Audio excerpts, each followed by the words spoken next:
Well, substantial numbers of illegal immigrants, high rates of welfare, gangs, 50% of Hispanic students do not graduate high school, metal detectors in the inner city. In fact, maybe it's Chelsea too, I'm not sure. When I grew up in Chelsea, there wasn't anything like this. Well, it's very different today, and it's unfortunate for the poor people who are playing by the rules in Chelsea. Hi, I'm Johnny Straight Talk Russo.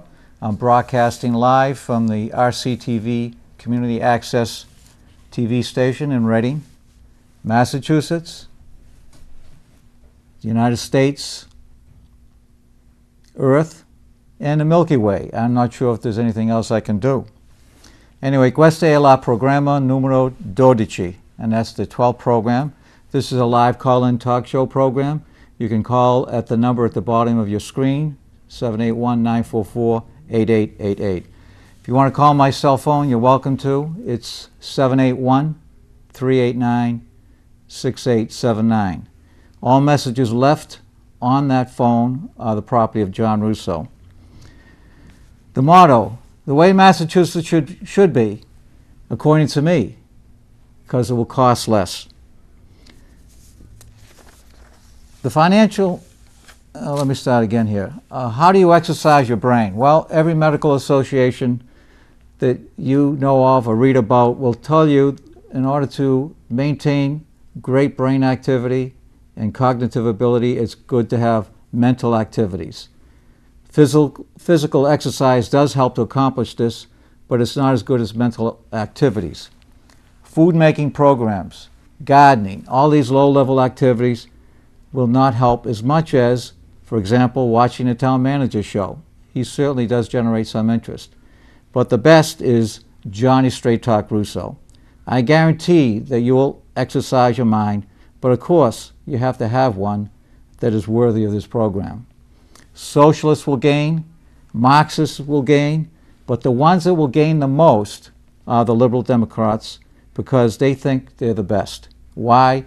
Because they live in mental Mecca, Massachusetts, where they know everything, but not enough to back up their mental abilities to come here on this show and sit on this chair.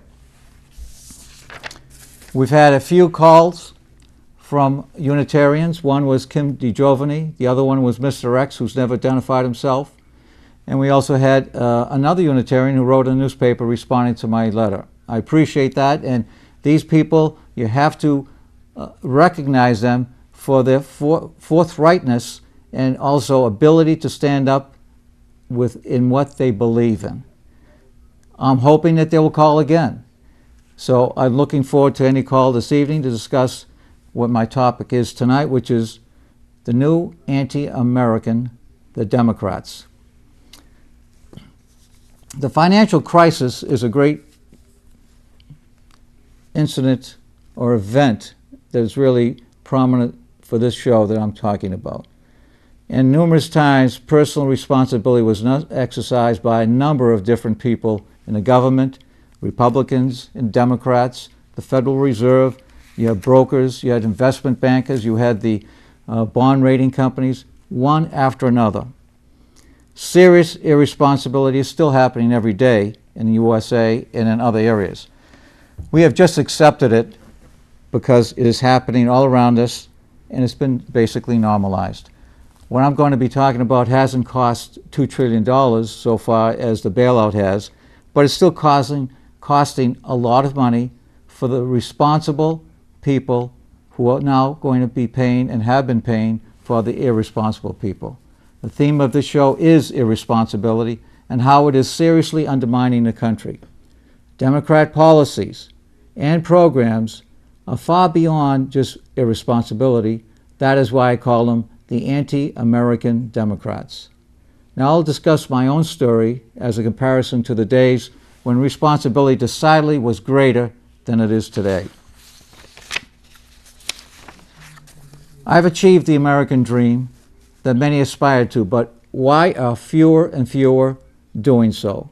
My mother and father, both legal immigrants, came from Italy in the late 1930s. I can still see her telling me that she came for the opportunity to own a sewing machine. It certainly is a very modest aspiration, but that's what she told me. And she finally did that when she came to this country. She bought a used sewing machine, never a new one, and it was her frugal nature all through her life. We were all liberal Democrats in the family. Let me give you a side note on something else. Today, there is far too many immigrants, specifically illegal immigrants, do not have these aspirations, but we reward them with the benefits that are violating our laws, educating their children and providing free health care. Second, the Democrat financial stimulus plan recently just passed by Congress approved health care with a program called SHIP, bill for legal and illegal children, as if they were all legal citizens. This is beyond socialism and Marxism. It is a violation of our own laws that are supposed to apply to citizens only. This is another of the many reasons why the use of the phrase anti-American Democrats is appropriate. I have all of the characteristics here listed on this chart, and it will be displayed periodically throughout the evening here. It gives characteristics of why I use that word. I originally started with a program name called Democrats Promote Irresponsibility. But as I was accumulating the data and the evidence, it wasn't really appropriate in the sense of the degree of which Democrats have undermined this nation. Since my humble beginnings in Chelsea, growing up in a low-income family, I accepted personal responsibility and took advantage of educational opportunities. I have 3 college degrees and founded my own environmental company, of which I've been leading for the past 23 years. So I have lived the American dream. But I'm far from being rich. In fact, I live in the same neighborhood as our town manager, Peter Heckenblecker, but I make less money than he does. His salary is public and mine isn't, but I guarantee you it's less. This would not have happened if it weren't for the many who helped me. I'm forever grateful for those who contributed to my personal growth, especially to my mother. God bless you, Ma. And my beloved Aunt Connie and my Uncle Dante. My Uncle Dante is 93 years of age, and I'm going to say hello, because I don't believe his name was ever mentioned on TV, so I'll be playing this DVD for him the next time I meet him. My father was around me all my life, but he didn't take an active part in my family activities in mentoring me and my triplet brothers. And that's a natural triplet birth. My mother used to say he didn't have a father. We were on welfare for a few years because of my father's neglect. In addition, many others, especially educational mentors, business acquaintances, friends, and even strangers, helped me in innumerable ways. Yet today, this kind of patchwork support is missing from more and more of those from similar humble beginnings as mine. I ask why. Who is mostly responsible for this? Case in point, the Democratic Party, the new anti-American Democrat Party, has undermined self-reliance, self-respect, work ethic of vulnerable people. Democrats discourage personal responsibility and give Black and Hispanic people especially false shortcuts to success to their detriment. How do the anti-Democrats promote irresponsibility? Anti-American Democrats. It exhibits itself by the Democrats' support for welfarism, socialism, and Marxism, support poor education in inner cities, as you can see from my list here, support illegal immigration, support violation of our own constitutional laws, for example, affirmative action, diversity. Affirmative action is against one of the 14th Amendment, yet we routinely violate that. The Supreme Court does. 4 or 5 of the justices of our Supreme Court in the United States violate that particular amendment. And it's amazing when Sandra Day O'Connor said, well, at this Michigan law case in Michigan about 5-6 years ago, well, we may have to continue for another 25 years. And she should be impeached. She's there, and others, to enforce the law and they hold up their arm and swear to God, of course, we don't know which God they're talking about, that they will enforce the laws. Yet, more and more, and we're getting used to it, more and more violations by our own justices in the interpretation of the Constitution is very clear. It says equal protection under the law. Affirmative action is not. Bluntly, clearly, no contest about that. Support, continue on, affirmative action, diversity, promotion of racism. Promotion of racism? Yes, they do. We have our own racist program in Reading called the METCO program. They have all different groups. Whites are not included. You have blacks, Hispanics, and Asians, but the whites are not included in this program. Clear racism. The city of Boston will be sued, and eventually that will be eliminated. What's wrong with including, in this era of inclusiveness, white people? You can't have it both ways. Support criminals, literally criminal activity, drunk driving, as we know. Support trial lawyers. Now, trial lawyers and lawyers do not create wealth. They redistribute it and then take part of that. And so there's a net negative to their work in that sense of costs and money. They're part of the socialist Marxist plan and support, and then you have support of free love, restrictions for any number of associations of marriage or other relationships. That's what they believe in. They support euthanasia, embryonic stem cell research, not stem cell research. And many times you'll find the media just deliberately just including, defining that word for everything, and yet they use that against others who disagree. Embryonic stem cells research takes human embryos, which would literally grow into a human being if it were allowed to nurture itself in the womb. And there are also many other policies, programs, and actions. All of these and many others are part of a plan to encourage those who are the beneficiaries of widespread benefits to vote for Democrats. It's simply handouts for votes. How low can you get? Well, you can get lower. Obama said, "We are in a new era of responsibility." I applaud that statement. Great statement that's hardly ever used by anybody, and he certainly has the credentials to talk about it as a biracial president. Now, he may have chosen black, but he could have chosen white, but he decided to go with black. But he is actually a child of a white mother in the United States and a black father. Truly biracial, and I'm not sure why he's afraid of that categorization. We do have that many applications of in colleges and otherwise. But anyway, he chose to be called black, and maybe he'll change. Well, yet he supports almost everything I just mentioned in one form or another. Now, we'll see whether he'll prove me wrong and us wrong in terms of this era of responsibility, which applies to many of the things I just mentioned. Because right now, the Democrat Party is really in favor of irresponsibility from a number of different angles I've just mentioned. Where does the money to promote irresponsibility come from? It is redistributed from responsible people to irresponsible people.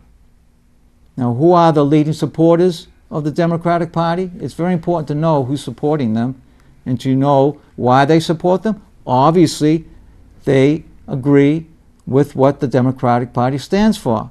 So it actually validates my other statements. The feminists, liberal judges who want to rewrite the Constitution and make it a living document so anybody can interpret whatever they want. You also have trial lawyers, welfare recipients, unions, especially teachers' unions. You got Hollywood. You get the pro-abortion, euthanasia advocates. The homosexual movement also. They teach children about the joys of anal sex, fisting, and even golden showers, urinating on one another, oral sex, sadomasochism, etc. Now, this idea of the golden showers was in a book called The Little Black Book that was in the Brookline Glisten event of a couple of years ago, conveniently left on one of the tables so the students can read about what the health community in the Fenway believes. And they were describing the golden showers.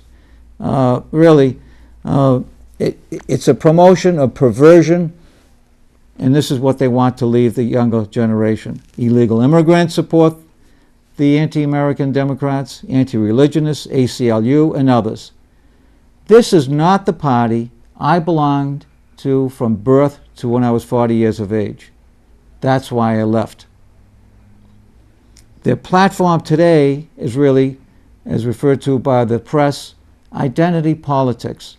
Every little group is what they're identifying with. The Anti-American Democrats do not lift people to a higher level, as in the old saying, teach a man to fish and he'll fish on his own. They say, as the Democrats say in many ways, you don't have to learn how to fish, and you really don't have to work to fish. We'll give you the fish for your vote. This is promoting irresponsibility. If you just tuned in, I'm talking about my life before I was 40 years of age as a liberal Democrat, and I'm discussing the new anti-American Democrats who are destroying the old Democrat Party, as I've listed right here, the characteristics. The people who will lose will be the responsible who are going to pay for irresponsible behavior. The anti-American Democrats are undermining the standard that made us a great nation. What deals do they have? Few. What ideals do they have? Few. Few that I can see that promote ideals that most parents want for the next generation. By increasingly degrading the most important American ideal, personal responsibility, and rising from the bottom, mostly by our own efforts to achieve the American dream as I have, we have accelerated our decline as a nation during the last 50 years. The multiplication of personal irresponsibility assures that the next generation will continue the practice. So we'll be generating more people as the generations go by. For example, welfare got so out of control in the federal government and also in the state government that even the anti-American Democrats' bad policy had to be changed. And this was exemplified by Wells' change in welfare policies in the early 1990s. It became a breeding ground for children having babies. So as long as the policies do not get out of control, the anti-American strategy, anti-American Democrat strategy will continue. There is no limit to the extent the anti-American Democrats will destroy our most hallowed traditions and ideals to maintain power. They are the fifth column of our nation. Now, fifth column is a specific designation that some people use, and the definition is right here. It refers to a group that's within a country that undermines the country. And it happened during the Civil War in 1936 in Spain, in Madrid specifically, when forces were coming out from around surrounding the city, and they were the opponents of the Republicans. And then within the city itself, there were people undermining the same group that the outside. So you had both the inside forces and the outside forces, and it's referred to as the fifth column, and you'll hear that periodically.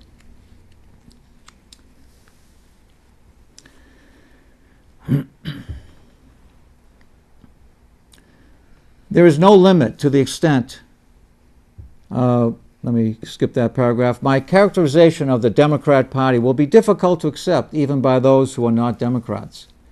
But I do not apologize for expressing thoughts that bother them, because I'm more concerned about the wrong direction that our nation is taking than what my friends think. This is the foundation of Johnny Straight Talk Russo program. I'm not politically correct, that's for sure. And I speak about the unspeakable, and I rock the unrockable. I'm here to test my ideas against those in Reading who have different opinions. This is what makes our form of government one of the best. So Readingites, Tell me where my analysis is wrong, and you'll have plenty of opportunity as I continue on my presentation. Now, where are the approximate 40% of Reading's Democrat population that has the best leftists? Why are they hiding? When the anti-American Democrats don't come to the table, it is called denial, another example of their arrogance. When those of opposing ideas are unwilling to engage in the best aspects of a free society called debating, it is a sign of great weakness in defending their ideas and an admission of guilt of what they are being accused of. Finally, I'm not a Republican. I was a liberal Democrat until about 40 years of age, and I was a Republican for a few years, and then for the past 17 years, I jumped onto the parole bandwagon in 1992 and have continued to stay on a program of independence. Right now, I am a Constitution Party member. It's the third largest party recognized in the United States. I would say taxes on the rich, to give you an idea of one of my philosophies, on the rich at the same level that President Clinton had them, would be acceptable to me. So it's certainly unorthodox for a conservative to take that position. Now I'll talk about what is one of the most important problems that we face as a nation. How irresponsibility promoted by the anti-American Democrats are making it worse and are leading us to a decline of our nation. So let me make a premise. The globalization of world markets is one, if not the most transforming event to affect our personal lives since World War II.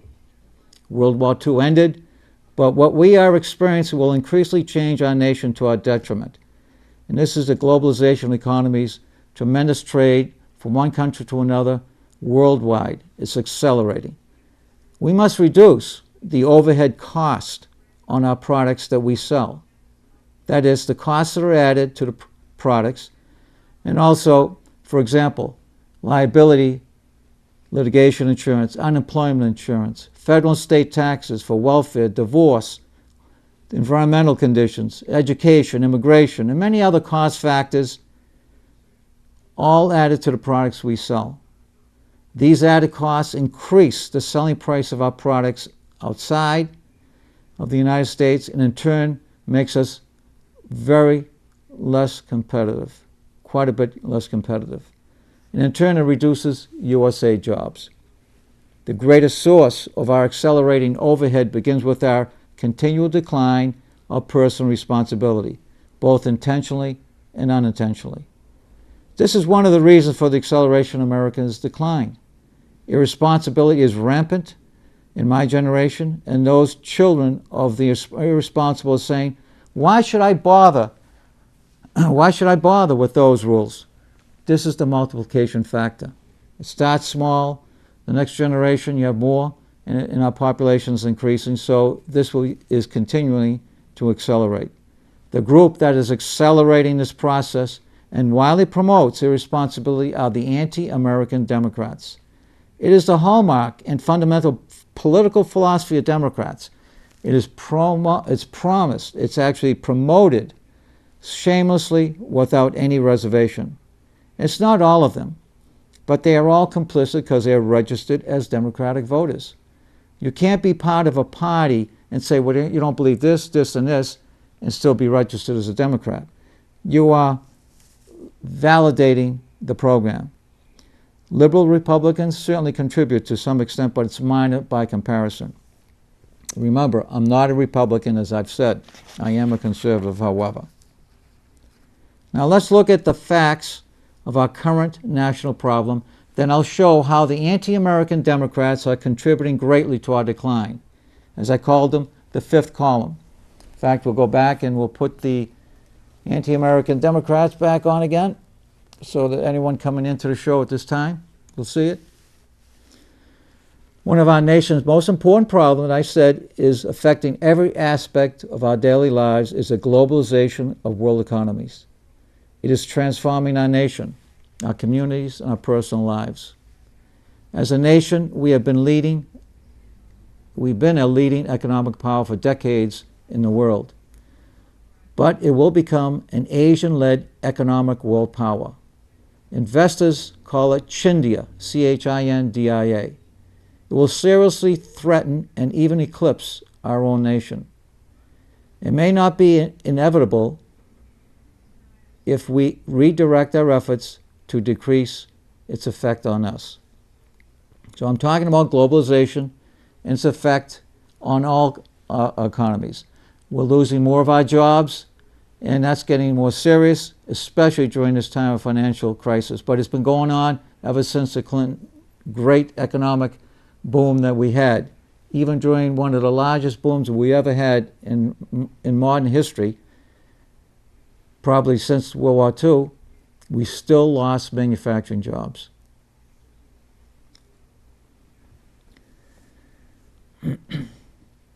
Let me give you an analogy. China and India together almost like a black hole. As both China and India get closer and closer to us, as they sell more and more products to us, they're literally tearing us apart. It's a destructive love embrace.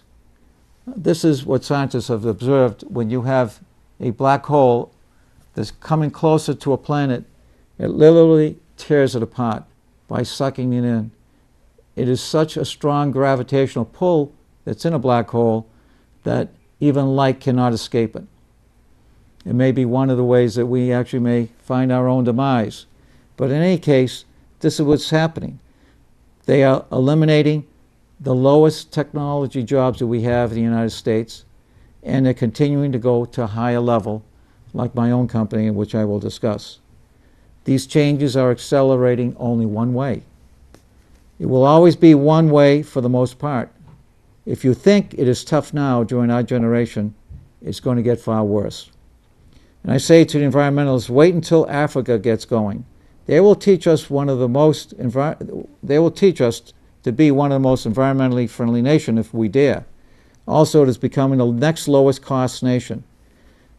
They are becoming the next lowest cost structure in the world. They're just beginning. So what has happened now that we have a tremendous differential with China and India, and that's starting to change, there's some other countries that are coming on board which will take their place. Both Republicans and Democrats have very little to change these events. Some will say, so what?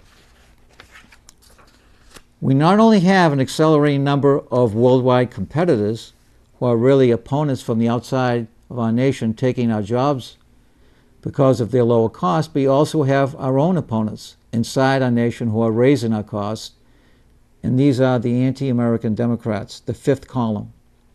Our increasingly higher costs come from our own policies of irresponsibility about immigration, crime, welfare, poor education, and others, causing the cost of our products to be increasingly higher.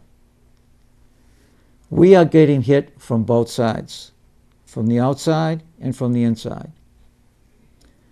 It's going to undermine our way of life. One opponent is enough, but two makes it difficult, even very difficult. Both of our opponents are eliminating more and more of our jobs and markets, and they will accelerate our decline as an economic power, and more seriously, at the same time, if you're not an economic power, you will also, your military power will decline. Even though we're the top in the world, that will decline. I've been saying for years that the best years of the USA have gone by. You may not think so, but the facts are becoming more and more incontrovertible. Anybody can call in and tell me why I'm wrong. I'm here to engage in a discussion.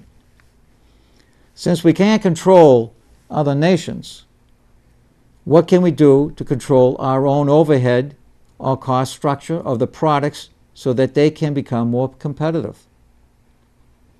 First, as I said, the fifth column, Anti-American Democrats, are greatly making our situation worse. Let me list quickly the major areas that are accelerating a loss of jobs because we can't compete, as well because of our excessive overhead that causes our products to be non-competitive. First, and there'll be a list of approximately 15 different items. There'll be illegal immigration, and I'll mention it quickly in a moment. There is a migration of illegal South American people to the United States. Secondly, bilingual education.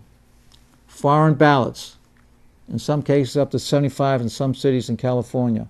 Even in Methuen, I remember when I had my company there, headlines, about 30 languages in the town of Methuen. Translators for our hospitals.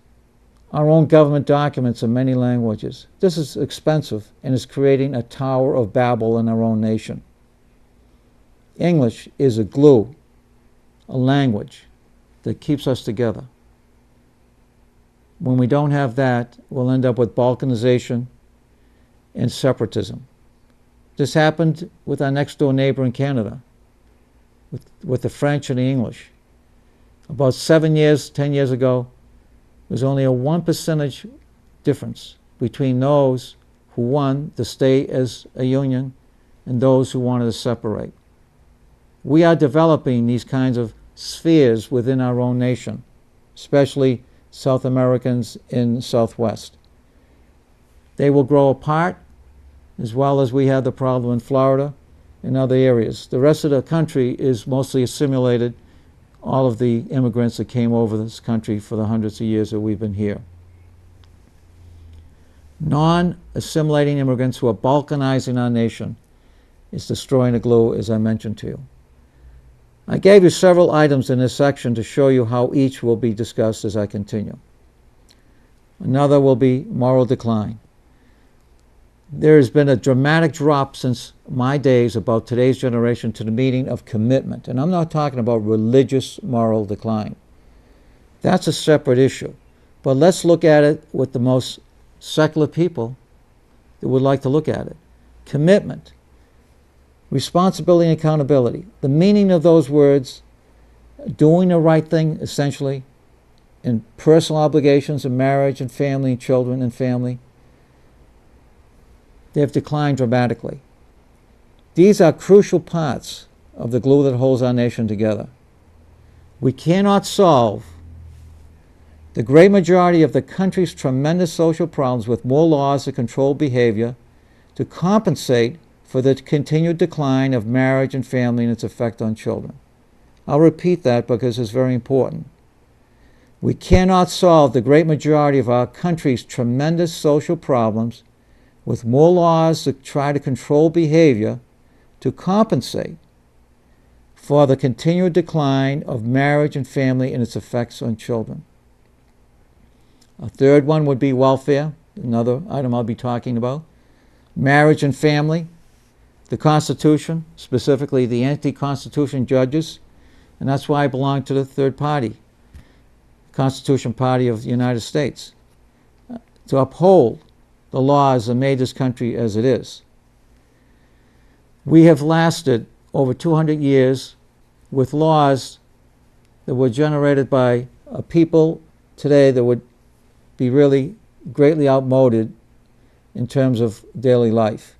But they had the wisdom to keep democracy really a constitutional republic. That's what we have. We do not have direct democracy like the Greeks used to have. That's where the word comes from, democracy. And we have representative, and it's called representatives throughout the country in Congress. And that's why it's called a constitutional republic. Affirmative action, another field, education, healthcare, crime, multiculturalism, diversity, and racism. Multiplying the Democrat anti-American strategy. As I said, children who are part of families that promote this, they are multiplying this effort. Financial crisis, the underclass, these are people who have the opportunities to do the right thing. They're exposed to public education, all the things that many third world nations would love to have that opportunity, yet they spurn these opportunities, and that's why they called the underclass. They make the wrong decisions in their lives, and this has gotten to be a very serious problem in the United States, as I've said. I gave you an example of Chelsea when I was reading the newspaper about how Chelsea is not anywhere near the Chelsea I remembered, which was also multi-ethnic groups in Chelsea, from the Jews, the French, the English, the Italians, the Polish. We have Polish churches there. We had French churches. Then you had the Catholic churches of mostly Irish people would be going to that church. The underclass has chosen the wrong path. Drugs, crime, gangs. These are all that are contributing greatly to the erosion of our best way of life. Unfortunately, I'll just talk about that another way. Socialism and the miscellaneous, which I'll list a number of things. More detail on one of our nation's most important problems. That's, again, the globalization of world economies. What we can't do about globalization, we can't reverse this irreversible trend. Second, our competitors are always getting better. Third, more and more countries are becoming our competitors. More and more of our products will be made in other countries because of a high cost structure, as I've mentioned before. Many of our best jobs will be lost too. Now, how does this impact each of us directly? Well, it will lower our standard of living. The average manufacturing jobs pay much more than the average service job. Fewer manufacturing jobs will be held by USA workers. This means that the remaining lower paid responsible people will still have to pay for irresponsible people's behavior. Again, the number of responsible people is shrinking. The number of irresponsible people is increasing, promoted by the AntiAmerican Democrats. They are promoting this. They are the fifth column in the United States. The Democrats do not really care how they maintain their power. In turn, this will reduce your standard of living. For example, jobs in manufacturing are disappearing at an accelerated rate during the last 2 decades, and I mentioned about what happened during the Clinton administration. We had a great economic boom. The largest number of jobs, I believe, that were created since World War II, even beyond what Reagan had. Yet we were still losing manufacturing jobs because, again, the other countries were catching up with us. Today, one out of 14 people, as far as the number of jobs created in manufacturing, 1 job is being created and 14 are being lost. And this has been a trend for quite a while. And with the financial crisis we have, it's been exacerbated greatly. As we know, the automobile industry, specifically GMC, General Motors Corporation, just announced the elimination of about 50,000 jobs. Worldwide, they have 250,000. No longer within the next few months. It'll be dropping down by 50,000. And the great majority of those jobs are going to be, if not all, in the United States, because they feel their growth is overseas. In fact, another landmark has been just reached by Toyota. They are now ready to pass to be #1 manufacturer of U.S.-made vehicles. Again, these were opportunities that we had, GMC had, Ford had. Yet, for a variety of reasons, and the most important one, and it's been announced many times and discussed, high overhead costs created this condition, and they still exist. Let's look at several concrete examples of what is happening worldwide and in Massachusetts. First, consumer products. If you're late on your credit card, guess who the call comes from? If you get computer service, guess who provides that service? I get paid by U.S. companies from a company in India or Philippines. That is, when I sell a product to somebody who's in the United States, that accounts payable goes to another country. It's increasing in the number of companies that I've seen. They all come from Asia. whether it's the Philippines, India, or China. Your clothing. I just put on a pair of shoes, Vietnam. If you look at the labels on your clothing, they come from around the world. I don't begrudge these countries doing it. I'm just pointing out to you that most of these things were all US-made products during the time I grew up in the early 50s and 60s. This process is accelerating, and that's the other thing. And it's irreversible, as we've seen it, and will continue to go on that way. If you go to the supermarket, market basket, it's not amazed by seeing Chinese scallops. I used to see them at the Atlantic Food Mart that I used to always shop at. Then I go to the market basket, and now not only do they have the scallops, but they also have shrimp. Now, if you want to take a chance in eating that food, you're welcome to. But remember what happened to some of our pets that were fed melanin-impregnated food, or at least food that contained melanin components, and significant numbers died. And there's no protection, and I'm a pro-American guy, and I'll explain that to you also. There's no protection against this. You'll never have enough inspectors in the United States to protect everyone 100%. And so there's less control. And because of the fact we're part of the World Trade Organization, we are going to be penalized greatly if we do not allow these imports to come into this country. This is a result of the agreements in the United Nations. The United Nations will eventually become probably overwhelming many of the countries' own sovereignty. And we've refused to engage in that. But of course, Obama, being a citizen of the world, he's all for that. Maybe it was rhetoric. He did very well in that. But let's see what really happens. I predict in 10 years, you talk about things happening, it's not inconceivable, that prefabricated homes will come from China. Why not? Actually, prefabricated homes are made to a higher standard in the United States than most homes because they're done with controls, very tightly controlled, and they're better quality homes on average than most homes made in the United States. So that will most likely happen. And these will be jobs.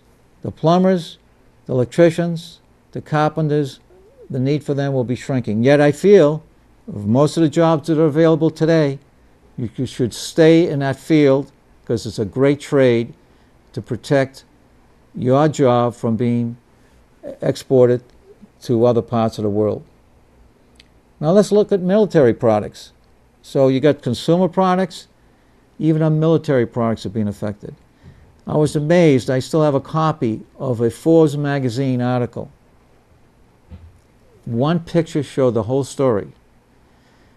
It was a list of components. That is, they had the drone, Predator drone, which is a device used now by the military to seek out militants, and it's been very successful around the world.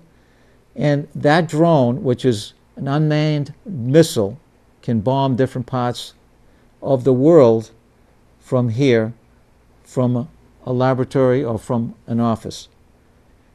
That drone that we use, you should see the numbers of countries that were involved in supplying us with the products to make that drone.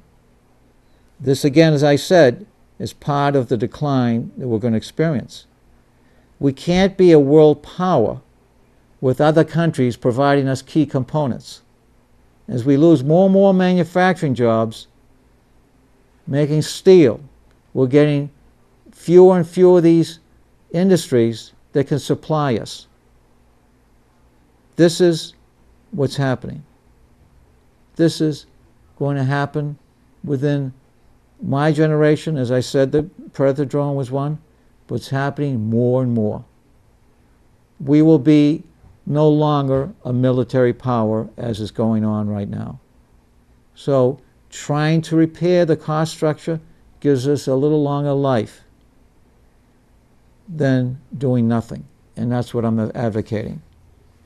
And as I said before, the ones that are adding and accelerating our overhead costs in our social programs and promotion of irresponsibility are the anti-American Democrats.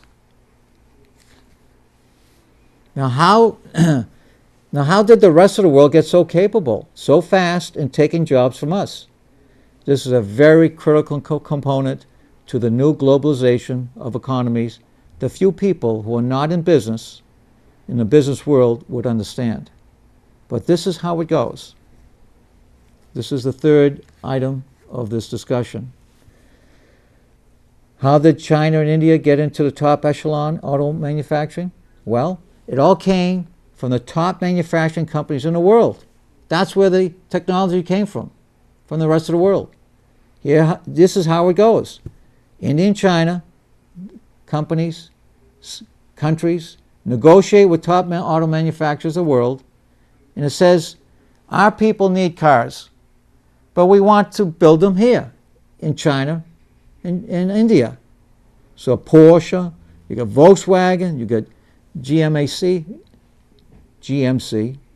I guess GMC is still part of GMC, but that's the mortgage, or at least the lending part of the GMC corporation. Ford, all of the automobile companies come and they present their proposal. Eventually, both countries arrive at the companies that will give them the best deal. This is how these two countries got to the top echelon. This is why China is the third largest economy in the world. We're the first. They're closing fast. So how can you stop this? Well, our own automobile manufacturers needed business. We have cars that obviously are made, they last a lot longer. So this is what happens when your cars last longer. You don't have as many sales as it is in the United States. Part of the reason is that we don't buy as many cars as before. As I said, the higher quality cars now last at least twice as long. In fact, a car in my day, which went 50,000 miles, was ready for the scrap pile. Who wants to go back to those days? I don't, certainly. The transfer of technology is irreversible and accelerating. Remember, for decades, GMC was a top manufacturing company in the world. It's inconceivable, yet it's happened. How far they've declined in the last 20, 30 years. And I can remember in the 60s, in the early 70s, when I was going to school in Boston, I would see an occasional Japanese car. The Datsun literally was a rust bucket. But they also, Japanese after World War II, they made trinkets. They never made something of quality.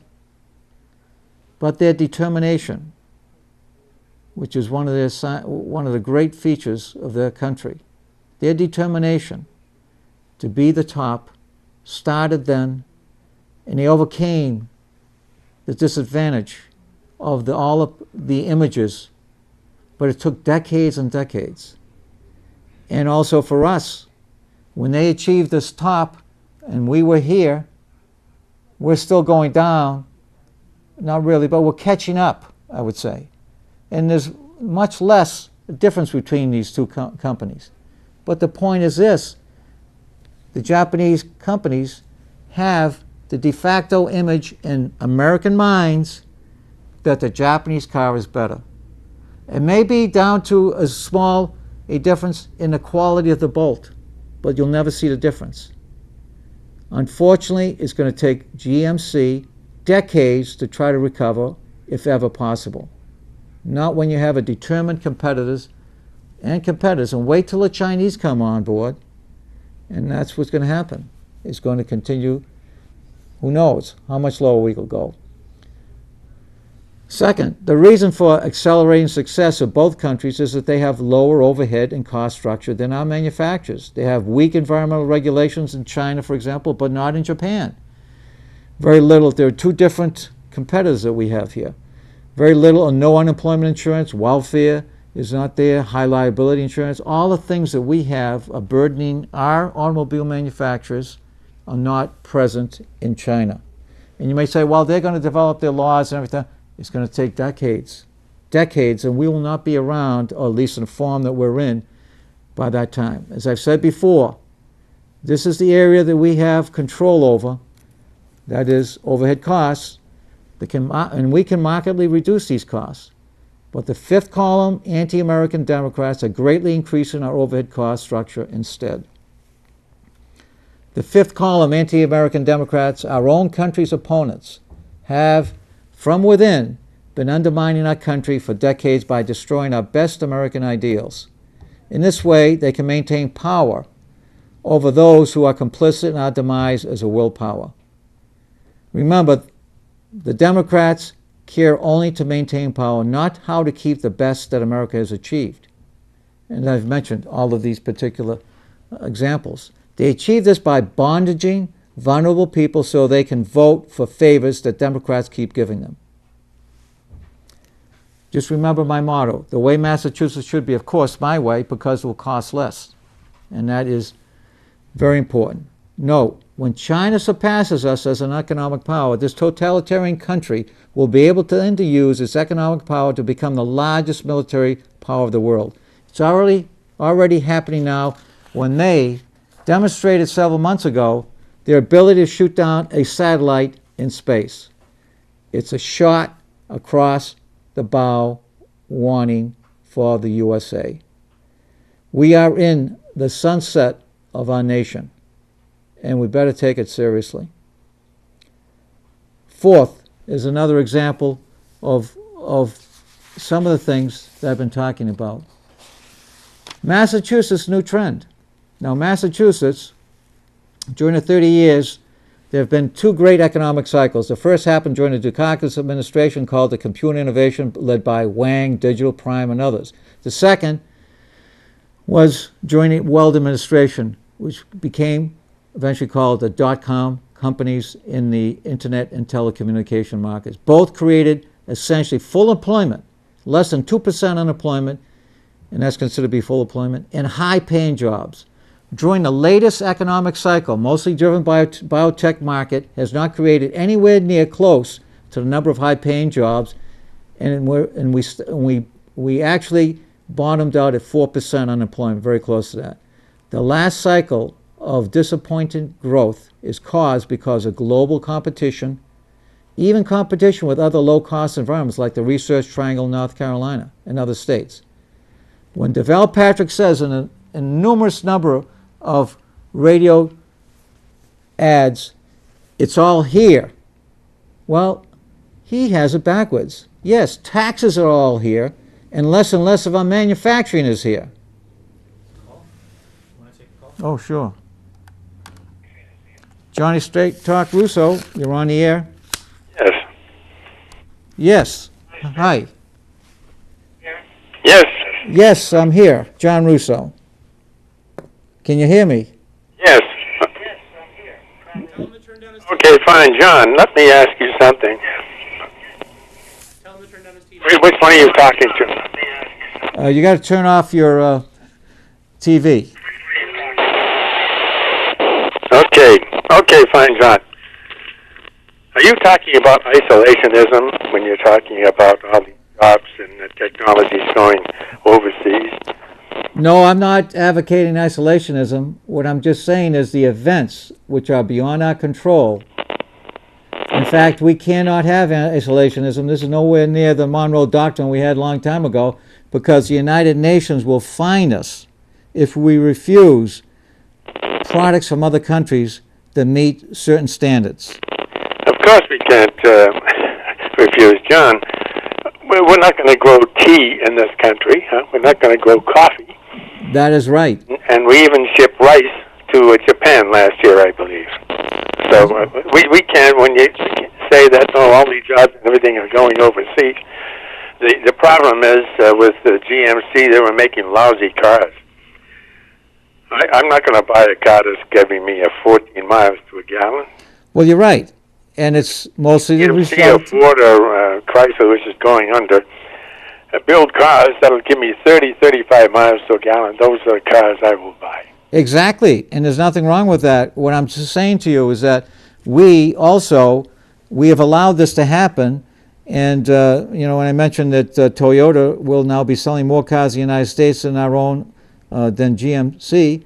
Yes, without some of the Toyotas being made in this country, down south. That's correct. That is total sales, and there's very few cars made in Japan that are being sold in the United States, because the reason they came into the United States was to avoid tariffs and obviously the shipping costs and everything else. And in addition, the American worker has been able to prove that he is competent with the right management. Okay, John, I'll leave you to the rest of your program. All right, thank you. Take care. Bye now.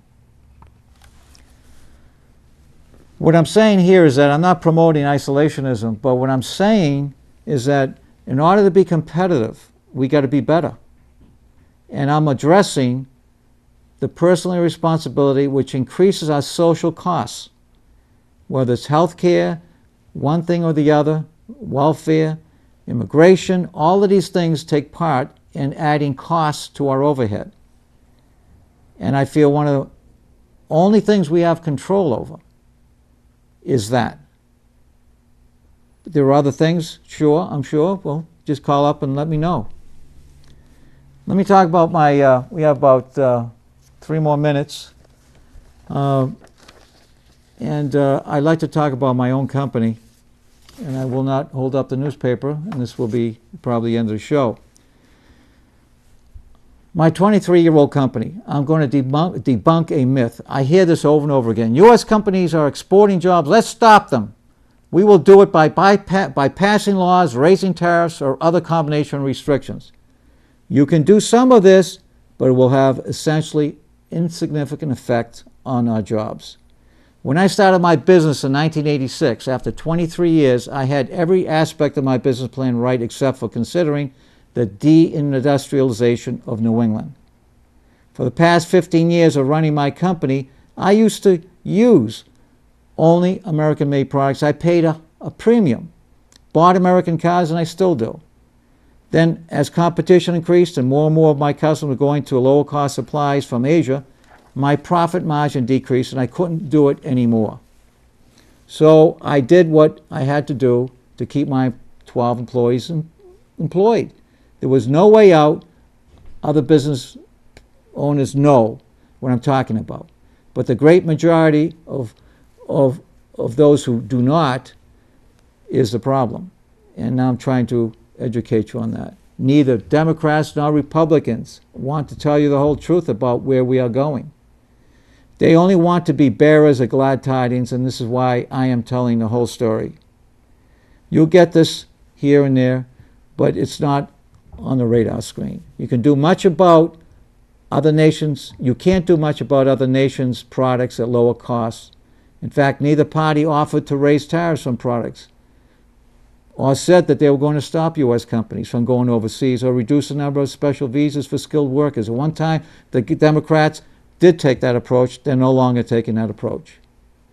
So again, the more the anti-American Democrats disconnect responsibility and irresponsibility, the standard of living will become lower and lower for us, the responsible. The last comment I'll make: responsibility is not mentioned in the Constitution or Bill of Rights. It was assumed that its citizenry would know the importance of this attribute. It was an ideal that was ingrained in the psyche of the colonists because they lived it and knew how important it was. But for the past 50-plus years, we see it's disappearing at an accelerated rate. This attribute has been undermined and accelerated by the Democrats. The motto of the anti-American Democrats is power at any cost, even if it significantly contributes to our nation's decline. I hope you would join me on part 2, where I will be talking about the continuation of the other parts, and that will be immigration will be the next one, and then I'll talk about specific other parts of the program of undermining the United States by the anti-American Democrats. Thank you. Have a pleasant evening.